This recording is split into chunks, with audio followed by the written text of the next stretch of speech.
Weaver's been compromised. Expect the base to be on elevated alert. Hold your position. We are inbound. At this point, there's no denying that the Call of Duty franchise is the 800-pound gorilla of the video game industry. Taking a huge chunk out of the pie year in and year out, it's loathed by competing publishers but embraced by players for supplying near-limitless replay value.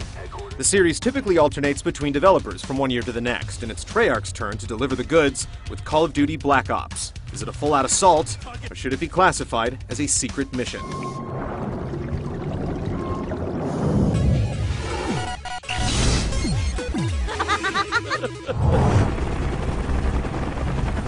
Mason! Woods, you look like hammered shit. Sell count for shit in the jungle. It's nah, baby. It's good to see you. Yeah, you too. Set in the 60s during the Vietnam War, Black Ops begins in an interrogation room.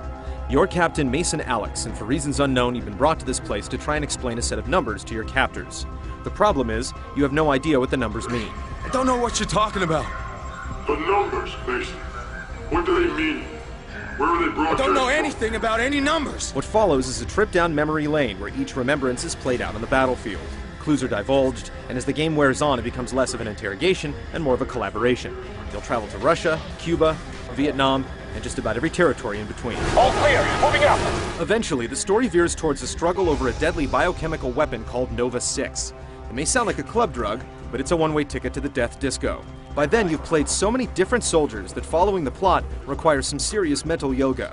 Probably formidable on paper. In practice, it leaves you not liking the protagonists enough and not hating the antagonists enough. Though bolstered by its fairly clever premise, by its conclusion, the story loses a lot of steam. Squad 50, we're hit! We're hit! Look out! Leave a dagger, we are going down!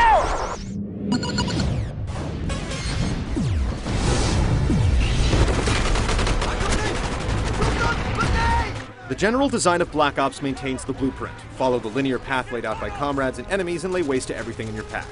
The devil is in the details. With dozens of these types of games on the market, we'd thought we'd seen it all, but there are some wrinkles.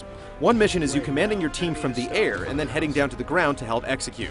Another has you in a hazmat suit, effectively replacing the rebounding health meter with a cracking face shield. There's also a section where you have to attack from beneath the water's surface, piloting an attack helicopter down a river or a boat in dangerous waters. It all adds up to a campaign that'll keep you on your toes. Though not for long. You can easily polish it off in 6 to 8 hours, and the lack of a co-op campaign is surprising since Treyarch's last game included it. Of course, that's when the robust and diverse multiplayer comes calling. Leveling up has completely changed. You gain levels much more quickly, but that's because most of the unlocks are not tied to it. While you still collect points for just about everything you do, you then spend these points to unlock what you choose. Essentially, you can use your desired loadout almost immediately. The same goes for the kill streak rewards. Adding another layer of depth, you can challenge yourself by purchasing contracts that ask you to satisfy specific conditions in a match. Just to get the obvious out of the way, you can play all your favorites like Domination, Capture the Flag, Demolition, Deathmatch, etc. in 14 brand new maps. Most of the arenas are claustrophobic and manifest plenty of close-quarters confrontations. Nuketown stands out the most with its mannequin decoys, but there isn't a single map we didn't enjoy. If you find some you don't like, you can always vote against them in the pre-game lobby. Up to 18 players can throw down in ground war, while 4 players can stand together and hold the fort in the Nazi zombie mode. While these staples remain well executed, the additions really stand out the most. Who's your president now, stale skin? Wager mode is the crown jewel. These free-for-all options for up to 6 players allow you to place a bet that you'll finish in the top 3 when the dust settles. Finish in the bottom 3, and you forfeit your bet. There are just 4 match types, but they're all great in their own way. Sticks and Stones arms players with a knife, a tomahawk, and a crossbow with exploding arrows. The catch is that if someone kills you with the tomahawk, you immediately lose all your kills. Gun Game has a predetermined ladder of weapons. Get a kill with the gun and you move on to a newer, more powerful one. Get killed by a melee, and you drop down to the prior gun. It's easy to end up with the weaker gun than your foes, but overcoming the odds can provide a nice sense of accomplishment. Sharpshooter randomly cycles through weapons at specific time intervals, and One in the Chamber, the weakest of the lot, gives you 3 lives, 1 bullet in a handgun, and a knife. With each kill, you're given another bullet, but you have to be prudent with squeezing them off.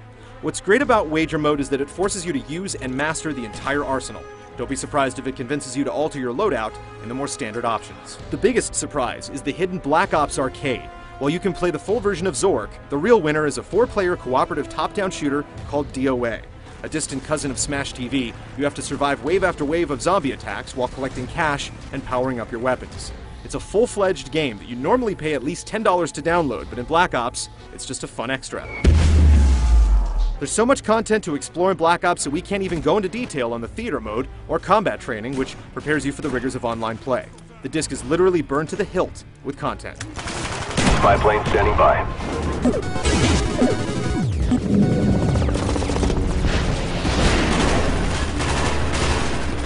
Out on the battlefield, attention spans need not apply. The campaign jumps you from gunner to foot soldier to pilot and back again every 15 minutes or so. It's like Whiplash in video game form. Piloting vehicles is user-friendly no matter the mode of transportation, and cheap QuickTime events are kept mostly at bay.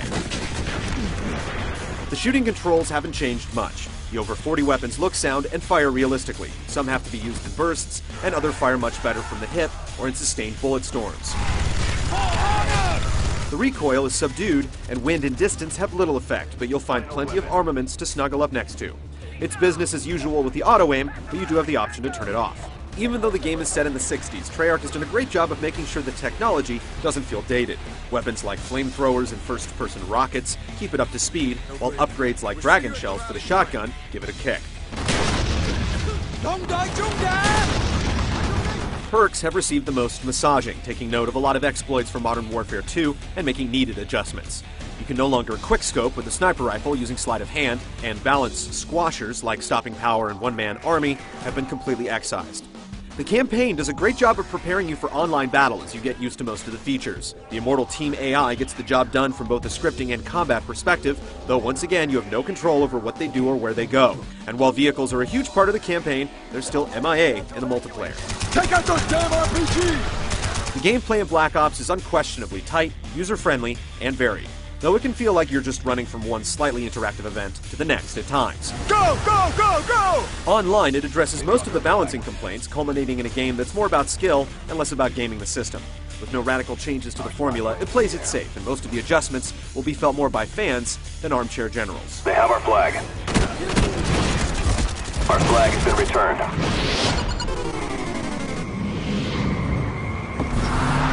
This way! A lot of graphics engines start to show their age after a few years, but Call of Duty Black Ops is still a stunner. Sure, the texturing and effects are high class, but it's the little details that you discover as you play that will have you cracking a smile. Some scenes feature so many enemies on screen that you can't help but be taken aback. While it's an absolutely brutal game full of extremely graphic gore, there's nothing that pushes the envelope quite like the airport scene from Modern Warfare 2. Instead, you get shocking in-game appearances from historical icons. The game is bolstered by pre-rendered FMV sequences that are essentially the video equivalent of a seizure. The soundtrack is comprised of a combination of full-blown orchestral compositions and licensed songs that were right at home during the Summer of Love. The voice acting and writing are strong and include some celebrity spot duty from icons like Ice Cube. Fuck you, Charlie! When it's all taken as a whole, Black Ops is one great-looking and sounding game. Call of Duty Black Ops spends a little too much time in the bunker playing it safe, but it's a robust, quality product from top to bottom. The campaign is brief but memorable, and the multiplayer has taken millions of hours of real-world testing to heart. The total amount of worthwhile content makes paying full price for most of their games feel like a crime. Treyarch has closed the gap between its games and the Modern Warfare franchise with boundless customization, a keen sense of what makes the formula a success, and listening to fans. You won't regret answering the call once again.